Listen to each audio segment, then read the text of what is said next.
tay? Kala ko babalik kayo Maynila kasama yung mga amo nyo. Pinag-day off nila ako ng ilang araw eh. Tsaka, natbira na rin ako makauwi. Yan, tay. Tuloy-tuloy nyo na yan. Maganda, pagkabalik nyo, galing day off nyo, mag-resign na kayo. Alam mo namang, ilang taon ako nalugmok eh.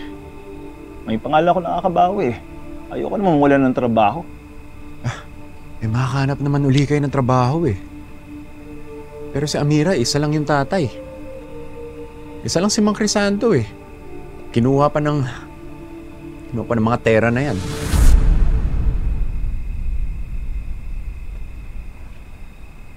Alam mo Lex, apektado rin naman ako sa nangyari kay Crisanto eh. Pero huwag tayong padala sa emosyon.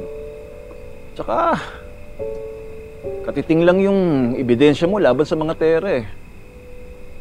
Baka nga mali yung hinala mo eh.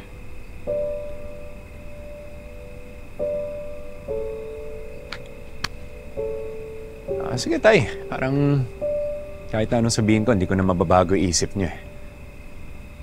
Pero ang hindi ko maintindihan, bakit ba ayaw niyo umalis sa kumpanya na yan?